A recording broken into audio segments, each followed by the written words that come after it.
اهلا وسهلا بكم مع برنامجكم عرفة شو. النهارده هنتكلم في الموضوع اللي شاغل الرأي العام كله واللي مفرقع اليومين دول، تمثيلية داعش.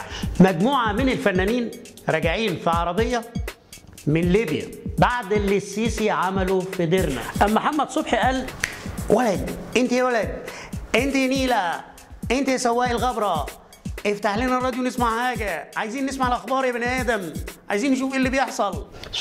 الشارع الغربي برنامج اليومي عند المادة الموسيقية مروان حماد ويقدمها لكم أحمد فوزي. مصريتنا أميتنا وطنيتنا حمال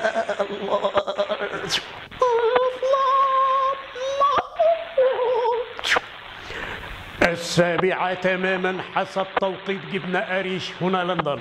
جاءنا الآن البث الإخباري لنشرة الأخبار وكلمة الرئيس الراحل محمد أنور السادات من تحت النصب التذكاري. أيها الإخوة والأخوات، أنا بعلنها قدام الشعوب العربية كلها إن المجلس العسكري ال23 حرامي بقيادة بعدنا ما مت خربوا المؤسسة العسكرية وقعدوا على تلها وبيخربوا في مصر عشان يداروا على فضايحهم وتسريباتهم فشلهم في إدارة البلد والسرقة اللي سرقوها بالمليارات، والشعب لا لاقي كهرباء ولا دقيق ولا أنبوبة غاز ولا بنزين ولا فلوس، يقوموا يدخلونا في حرب ويفتعلوها. ومع مين؟ مع اخواتنا الليبيين بتمثيلية داعش. محمد صبحي ما عجبوش الكلام وراح يدافع عن السيسي. ولد انت يا ولد، انت يا نيلة، ايه في الراديو ده ارجوك؟ ايه يا جماعه، مش مصدقين ولا ايه؟ الراجل اقسم بالله وقال بكره تشوفوا مصر. رد عليه حسن فايق وقال له: كتك ست النيلة، شايفين ايه؟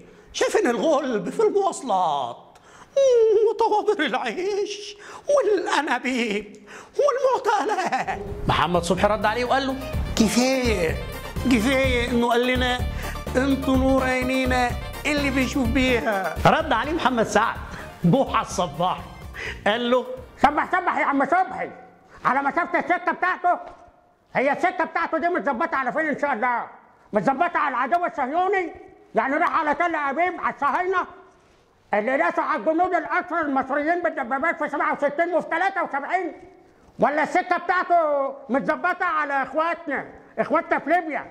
مليون مصري بيشتغلوا في ليبيا لسه ما خرجوش من ليبيا بعد ما شاتهم البياده بتاعتك دي، شاتهم من مصر وقال لهم مفيش. عمل زي ما انا عملت بالظبط ليله العيد، سلخت قبل ما اذبح، وهو سلخ المصريين، سلخ مليون مصري اللي لسه ما خرجوش، وقول للشعب الليبي يلا اذبح.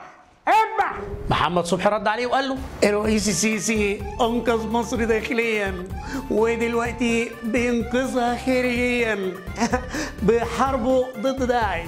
الفنان وحيد سيف ما عجبوش الكلام، رد عليه وقال له: الله داعش قال بقول لك ايه يا محمد صبحي، واللي خلق الخلق هديك على قفاك، اللي شبه البياده ولا افهم هلا، داعش دي يا ابني تمثيليه زي تمثيليه حادثه المنشيه بس المره دي بطوله نجوم هوليود. ايوه، ونفس المخرج، وهي الساعه الاوميجا ونفس الجسم.